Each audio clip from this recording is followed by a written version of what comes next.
Saludamos en nuestros estudios a la docente e investigadora Amaya Pérez Orozco.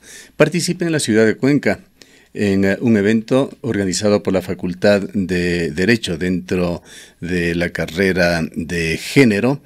Es un ciclo de reflexiones con respecto a las elecciones seccionales. Con este ciclo principalmente lo que pretendemos es levantar la cuestión de lo que denominamos los cuidados y resaltar la importancia que tiene introducir esta temática en las agendas políticas y en la política pública.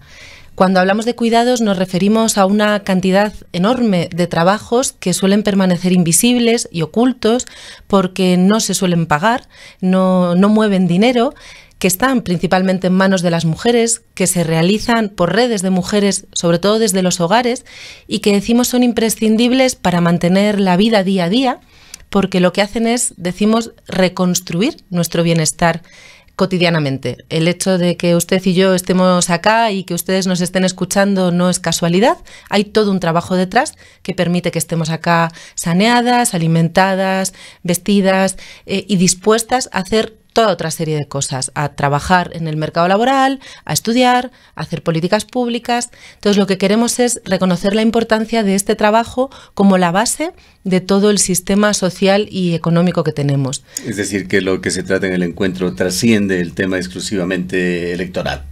Efectivamente.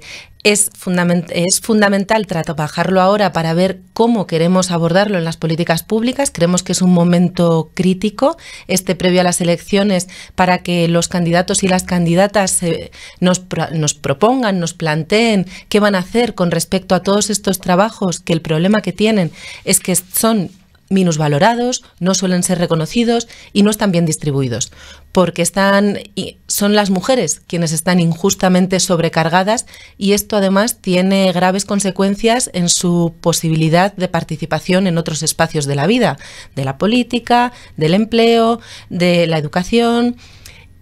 Tiene, por tanto, como graves consecuencias sobre las mujeres, están injustamente repartidos estos trabajos y creemos que las instituciones públicas y el Estado deberían tener una responsabilidad en transformar esta situación, porque si esto no funciona, no funciona nada. Por eso en este momento, disculpe, el intentar plantearlo. Suponemos que habrá tenido contactos ya preliminares y no se diga en el encuentro con colegas ecuatorianos. ¿Qué impresión tiene usted sobre el manejo de temas de género en Ecuador? Le doy dos antecedentes muy cercanos al escenario en el cual usted está moviéndose. La Universidad de Cuenca, la universidad más grande en la región, con aproximadamente 18.000 estudiantes, tiene una mayoría de estudiantes de sexo femenino. Y en la ley ecuatoriana está contemplada la igualdad y paridad de género. En la gran mayoría de instancias públicas es obligatorio, desde cuando se proponen listas electorales, el hecho de que exista esta alternabilidad en la posición en las listas entre un hombre y una mujer. Bueno, yo tuve mucho contacto con el Ecuador entre los años 2007 y 2012 y ahí pude seguir más de cerca los acontecimientos políticos y creo que el Ecuador hizo avances fundamentales para empezar con la propia Constitución del 2008 que reconocía precisamente el valor de estos trabajos, es decir, a nivel constitucional, a nivel de la letra escrita, sí está reconocida la importancia de estos trabajos. Y luego se intentó desarrollar toda una serie de políticas que implicaban ser consecuentes con esa idea de valorar estos trabajos. Por ejemplo, se levantó también el debate sobre el seguro social para las amas de casa. Creo que el Ecuador es uno de los países más avanzados de la región en términos de derechos de maternidad y de paternidad también. El derecho de paternidad en el Ecuador es especialmente amplio con respecto a otros países. Es decir, creo que en la temática de género en general y en concreto en el tema de los cuidados, de reconocerlos y reconocer su importancia y comenzar a asumir ciertas responsabilidades más fuertes por parte de las instituciones públicas, el Ecuador hizo avances, pero claramente son insuficientes, como lo son, ojo, en todos los lugares del mundo. Yo provengo de España Y creo que ni en España ni en ningún país europeo este asunto está plenamente resuelto. Es decir, en todos los lugares sigue habiendo una sobrecarga sobre las mujeres y necesitamos seguir pensando cómo involucrar a las instituciones públicas y al conjunto de la sociedad en un reparto más justo de estos trabajos, porque como decía antes, sin ellos todo el resto no funciona. Entonces, vuelvo a decir que creo que el Ecuador ha realizado avances importantes, aunque los últimos acontecimientos políticos yo no los he podido lamentablemente seguir tan de cerca, porque mi vida profesional me ha llevado por otras zonas del mundo, pero que todavía es necesario hacer un esfuerzo bien importante, tanto a nivel del conjunto del Estado como a nivel también de las localidades, de las juntas parroquiales y de las prefecturas también y de los municipios. En la contraparte hay índices preocupantes en esta región particularmente y a nivel del país también sobre violencia de género, incluso feminicidios, que existiría un índice más elevado que en el resto de la región. ¿Cómo explicar estas distancias entre las propuestas que se hacen dentro de la legislación, las normas que regulan el país y la praxis? Bueno, ese es un problema histórico. La diferencia, decimos, entre la igualdad formal y los avances formales y legales en letra, en derechos, y que cambien realmente las cosas en el día a día y en la cotidianidad. La desigualdad entre mujeres y hombres, que se expresa de distintas formas, se expresa en el desigual reparto de trabajos que hablábamos, y se expresa claramente en términos de la violencia machista, tanto dentro del hogar como fuera del hogar. Estos dos lugares son donde se ve claramente la desigualdad y están profundamente arraigados, lamentablemente, en nuestras sociedades. Entonces, eliminarlos no es tarea en absoluto sencilla ni rápida, pero sí que exige un compromiso de toda la sociedad para que podamos avanzar y dar pasos. Entonces, yo creo que tenemos que ser conscientes de que cómo se nos ha construido desde que éramos chiquitas y chiquitos, el cómo se nos educa a lo largo de toda la vida y cómo opera al final nuestro cotidiano, nos lleva a reproducir esos patrones de desigualdad y también de violencia. O sea, ser hombre al final malamente se entiende que implica saber controlar bien a la mujer que tienes cerca, por ejemplo, y esas cosas están muy arraigadas en lo profundo de cómo se nos ha educado y socializado y de cómo funcionan. Es que podemos ver videojuegos, podemos ver películas, la violencia está en todos los lados. Entonces, exige un compromiso grande y una valentía, yo creo, también grande para todas, para las mujeres que denuncien las situaciones de violencia y también para los hombres que se atrevan a cuestionarse a sí mismos y a ver en qué momentos la violencia los atraviesa y se atrevan a enfrentarlo. Exige valentía, exige mucho trabajo conjunto, exige mucho compromiso de toda la sociedad y de las políticas públicas y exige tiempo.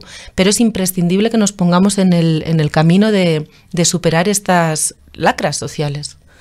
¿Qué le viene a la mente a usted cuando se habla sobre el machismo o el macho latinoamericano? ¿Se compadecen estos estereotipos con la situación contemporánea? Bueno, a mí los estereotipos, como supongo a usted y a ustedes, no me gustan mucho. O sea, creo que los estereotipos nos impiden hablar de las cosas que realmente suceden y de cómo cambian también las cosas, a veces para bien, a veces para mal. Entonces, yo intentaría salir del estereotipo y creo que lo fundamental es entender que ni el macho latinoamericano, ni la violencia machista, ni el reparto desigual de los trabajos es algo que suceda ni en Cuenca, ni en Azuay, ni en el Ecuador, ni en América Latina, sino que sucede en el mundo. Con tintes un poco distintos, no es lo mismo, por supuesto, diferentes lugares del mundo, pero al final esta desigualdad está en todos los sitios. Entonces, yo diría, es muy negativo y a mi juicio bastante cobarde pensar que el problema está en otros, en el macho latinoamericano, por ejemplo, en vez de pensar que el problema está también en el macho europeo y en el macho norteamericano y que el problema es más bien el machismo en general. Entonces yo lo enfocaría más por ahí. Explícanos un poco las diferencias entre terminología relativamente nueva que todos poco a poco vamos comprendiendo mejor, el enfoque de género, la equidad de género. Y uno de los términos más controversiales, muchos dicen que no existe aquello de la ideología de género.